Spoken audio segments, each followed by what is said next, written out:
Hey guys, it's Christian Singer back from C&H Small Engine for another quick informative service video here. We had a late drop, or I should say, we actually went over to her house and picked up her two machines. She has a snapper here and also a John Deere L110 here as well too. But I'll make a video for this one at a later date because I'm going to be primarily talking about the snapper right here first and foremost. The lady claimed the machine has been sitting outside for some time, and the engine has not been started in probably, she said, about a few months, and she has a lot of rust on top of the engine right here. And I never recommend ever leaving your machines outside, specifically because water can get down inside all your pieces of the engine on here and cause rust and other problems as well too. The oil choke on this one was not working properly, primarily because of two reasons on here. The first reason was this arm right here, guys. This arm right here has to be vertical, straight up and down. See this L-shaped bend right here? This arm should be sticking straight up and down, and it was actually pushed over this way.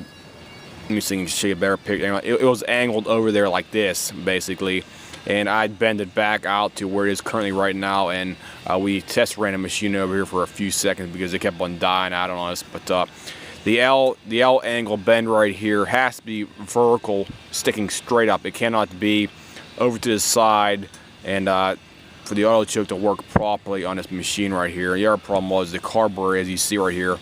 It's absolutely disgraceful right here. It's packed with nothing but debris on here. It looks like oil, dirt, and dust and anything else got inside here, and it was sticking quite bad on here. So we tried to blew off some of that to get the auto choke to work. The auto choke's working better on here now, but the thing is, she's either going to need a new carb assembly or cleaned out and rebuilt. Personally, these carbers are relatively cheap out there, guys. You can actually find them on eBay for like about 25, 26 bucks on most, six, I'm going to call these overhead valve engines right here. This is a newer Briggs overhead valve engine. I'll give you a shot of the actual engine tag here for that. Sorry for not mentioning that. Here's right here. This is the Briggs & Stratton 625EX engine right here.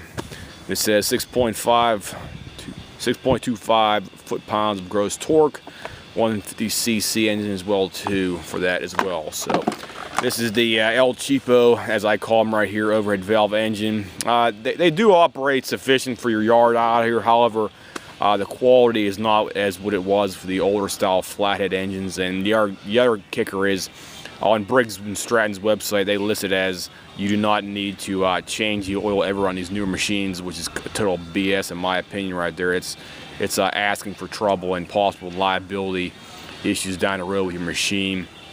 So in the position the auto choke is in right now, your auto choke arm, as I said before, has to be straight up and down on here. You cannot have it bent over towards the carburetor. This piece right here, the piece was originally bent over towards the carburetor, and it cannot be bent that way because the auto choke will not function properly.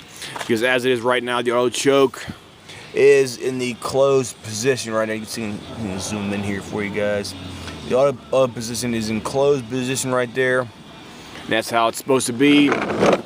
And so if you ever have a machine that's giving you problems with like choking or not choking properly, always check to make sure your arm right here is sticking straight up. If it's sticking over to the side towards the carburetor, like say it's going over there like that, I recommend bending it back straight up and down, and that should solve the choking problem issues if you're having a choke issue with the machine right there specifically. These auto chokes, last time I checked, they have to be bought with the muffler assembly right here. That's usually about 25 to about 40 bucks depending on which style muffler. Last time I checked, they had about 3 or 4 different styles of mufflers you have to use on these machines. I believe this is the newest one they have with the thing sticking out the front right here for that, because they do have different designs for different applications out there for that. So be mindful of that. If your auto choke fails to work, it's going to have to be replaced, and that's all I can really tell you about that. And the other thing is, always make sure the auto choke is standing straight up and down on here, not bent to the side towards the carburetor in order for it to function. So just keep in mind of that as well too. And the other thing was, somebody also asked me, where is the model number at for these new machines, specifically for the Briggs & Stratton overhead valve design engines right here. Your model number is on the right hand side of the block if you look at from the operator position. So say you're standing directly behind the machine, there's your operator presence switch right there. Well, you stand behind there and you look to your right, and you'll see down on the block right here, you'll see the information you need for your parts acquisitions right here. You'll see this one has a 093J020001 and F as in Frank number 1. Date of manufacture September 2015. So this machine's about 3 years old almost here. So that's where the actual information tag is for your specific model number and type and code, if you need to know that, guys. So that's another little tidbit that you should also be aware of.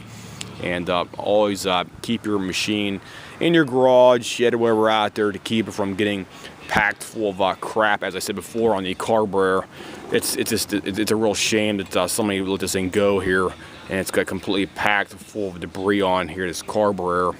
But it does happen. People do not want to take care of their machines, and I really can't do anything about it other than trying to clean the thing up and tell the customer to be informed about their decision to maintain the machine. So if anybody has any comments, questions about what I just talked about here, feel free to leave me a message here, and I'll try to get back to you probably within 24 to 48 hours after you send me some kind of a message on my page. So I'll see you guys.